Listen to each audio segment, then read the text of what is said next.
StateoftheOzarks.net. It has been a busy week, and I've gotten a chance to visit with a lot of new people.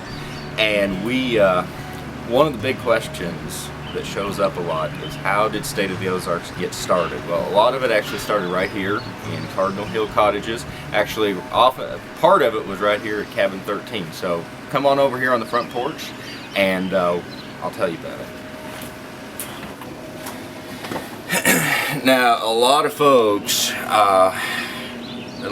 know this place. We're really close to Silver Dollar City. So close, in fact, you can hear the train whistle when it goes off. And my family and I came down here for the very first time to the Ozarks, to Branson, in 1998. And we always stayed right here. Greg and Karen Winters own this place, and this is where I fell in love with the Ozarks. But a lot of people are going, why is it that somebody from Illinois came down here and devotes so much time to writing about the Ozarks and about our history and our culture? Well, this is why.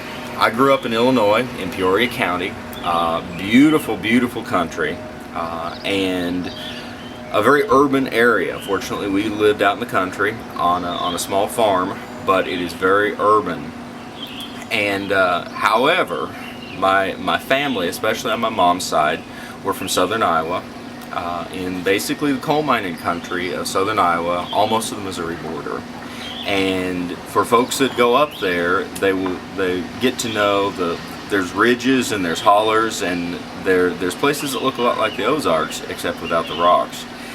And up there, my family, especially on my mom's side, we had a lot of Celtic heritage, basically Scotch-Irish or Welsh-Irish by way of Kentucky. And my mom and my grandma had a very specific way of cooking food. They had a very specific way of gardening. They had their music. They had their dialect. They had the way that they talked.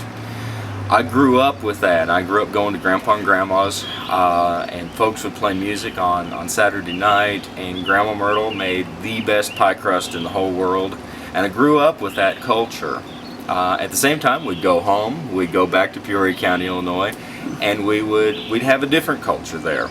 So I grew up with like one foot in each culture. I grew up knowing that there was one way that you talked at home, and then there was another way that you talked when you went to school.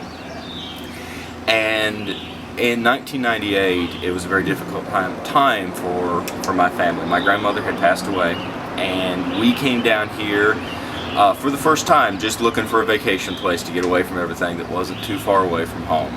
And got down here at a point that I think we were all just a little bit emotionally broken. We came down, and all of a sudden that culture, the dialect, the food, the music, all of it that I thought was gone, was still here.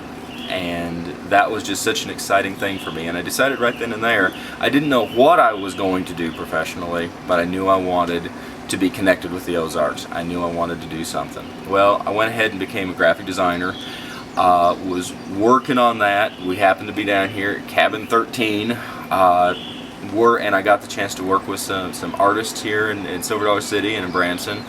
And started my very first design studio called Lucky 13 Studios. It's named after this cabin. And out of that came the opportunity to create this crazy project that I thought up called StateoftheOzarks.net. It was just a website dedicated to Ozark culture. I drew a lot of inspiration from the Foxfire books, from Good Old Days, and from National Geographic, which I grew up reading, and decided to put it all together and see what happened. Well, we did that in September of 2007, and it took on a life of its own. The people that I talked to embraced the idea. We went from originally email subscribers for the weekly of like 15, and I was so happy with that. We're almost to 1,500 right now, and we're coming up on issue number 336. I have not missed a week of writing the weekly. Since we started in December of 2007. So it's taken on a life of its own. It's taken over pretty much every aspect of my life. I moved down here for real in 2011. I live in Hollister now. And I basically get to be an embedded reporter for the Ozarks 24/7, and it is amazing the stories that we get to get into. This week has been crazy. Was out to Big Cedar for the golf legends information, and we was out at Stone Castle for the Ozark Gospel Music Convention, which I'll have an article on very soon.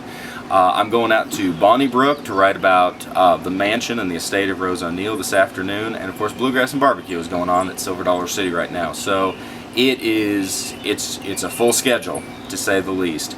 This week I'm going to pick my top 5 or 6 signature articles that are some of very near and dear to my heart, that will be featured on the magazine and on the weekly, and also throw in a recipe for brownies, which I made last night. So they're some of the best you can get.